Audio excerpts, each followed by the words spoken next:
Okay, for today's web tutorial, I'm going to talk a little bit about the Chrome web browser. So I'm going to go ahead and open up Chrome, and I'm going to go through some of the features and why I think it's advantageous to use Chrome.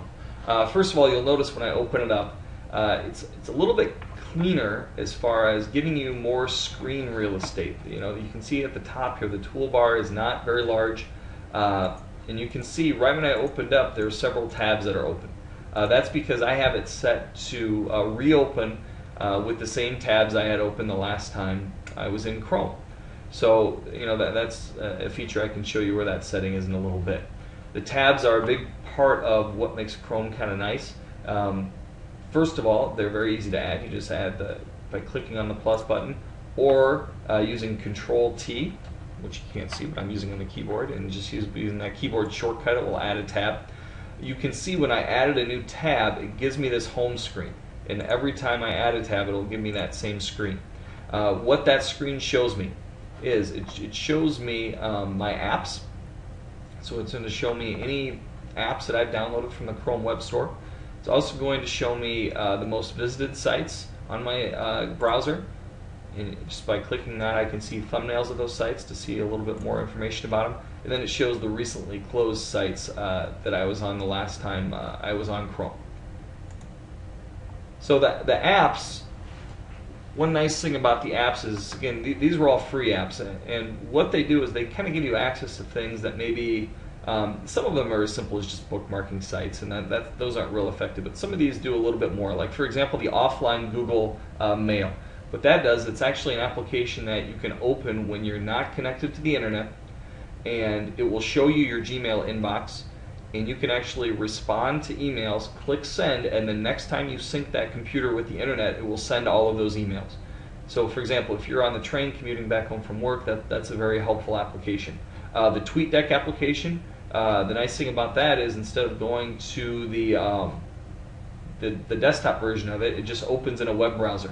And actually it's a little bit slicker, a little cleaner TweetDeck than the other one. I can see Mr. Emmons here just posted something about the flipped classroom, which I'm sure is an interesting read that I'll have to check out later. But again, just a quick way to get to some of those applications. Another nice thing about the tabs is I start to open up a lot of tabs. It's just something that frequently happens during my day. I'm sure it probably does for you too. So you can make these a little bit smaller by right-clicking and clicking Pin tab. And what that does is you can see it just makes very small tabs, reduces the width of those a little bit, so you have a lot more room up here. And I typically only do that with the ones that I'm real familiar with that I know. So for example, my Gmail, my Google Docs, my Google Calendar, and TweetDeck. All of those, you know, it makes sense for me to pin because I know what those are. I can recognize them from the little web icons. And then as I go, I can just continue to add new tabs as I need to. Another huge feature of Chrome are extensions, and that's actually one of the things that I like best about Chrome.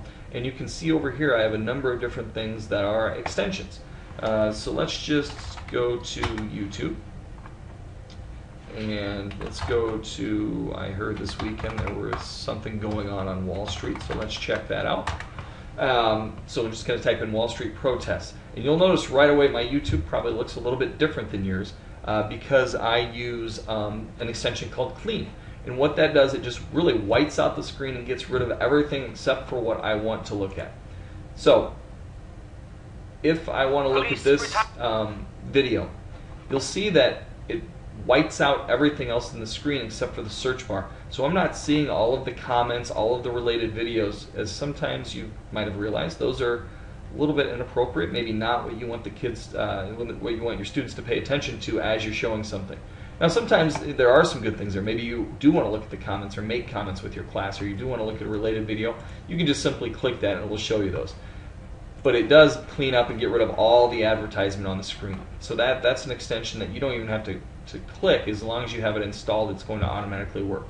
Another one that I just downloaded the other day, which isn't really a necessity, but it's just something kind of fun. It just turns the lights off on your screen essentially and just highlights the video. So that's something real easy that'll pop up when you're on a video.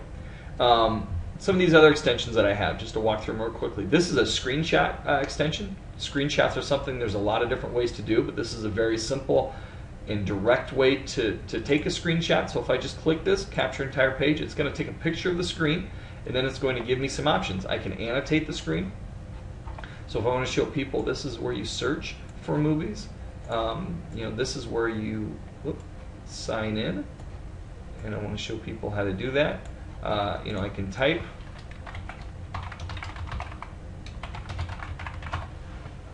And then when I just click done, it's going to give me a copy of what I just created, and I have some options. I can save that to my Digo account, which is my social bookmarking account. I can save it locally in the computer. I can just copy and paste it to something, but it's a real quick way to make a screenshot. Some of these other extensions that I have, the IE tab is something that actually I should show you in eSchool, because that's one that eSchool is one of the very few websites that I go to that doesn't work natively very well in Chrome. So if I go to eSchool, it's going to look like it's going to work, but if I put my password in, it's not going to function. But if I click IE tab, it's going to open up a window that looks just like Explorer, because it actually is an Explorer window. But you'll notice I'm still in Chrome. I can go to my other tabs, I'm still inside of Chrome, and here's my eSchool, and it works just like it would in Internet Explorer. I'm just going to close that for now. Some of these other extensions, say I wanted to show, or I wanted to share this YouTube video that I just found. If I want to share it as an email to my department, I just click my Gmail extension. It's going to give me a subject. It's going to give me the URL. I just type who I want to send it to and any additional message I want. So that's very easy. If I want to share it with Digo, which is my social bookmarking website that I use again, I can bookmark it for myself, or I can click the share button. It's going to give me options, an annotated link. I can email it again. That's another email option. Twitter, Facebook, Google. It gives me some different options to share it there as well. I can also share this with myself across platforms with Evernote. Evernote is a note-taking application that I love. I probably couldn't live without at this point, or I feel like I couldn't. It's on my phone, it's on all my computers, and it just syncs your notes wherever you're at. It's on my iPad as well. And you can add audio notes, images, and you can click URLs, and it will automatically tag those in notes. So if I use Evernote Clipper, it just clips that URL of this video to a note that I've already started. So that's very handy. I also have been just testing out a text-to-speech application. So if I highlight, Wall Street is real enemy. It's not the best, but it's just one that I've been testing. Again, it's free. Chrome to Phone is an extension that sends that link to my phone, and then there's just an embedded calculator extension. Another one I haven't talked about is this looks like a stop sign. That's just blocking ads that would be popping up normally on a normal web browser. And then the star is just a way to simply bookmark pages. So if I just click the star, it's going to give me options to bookmark that. So again, lots of different things with the extensions that are extremely helpful.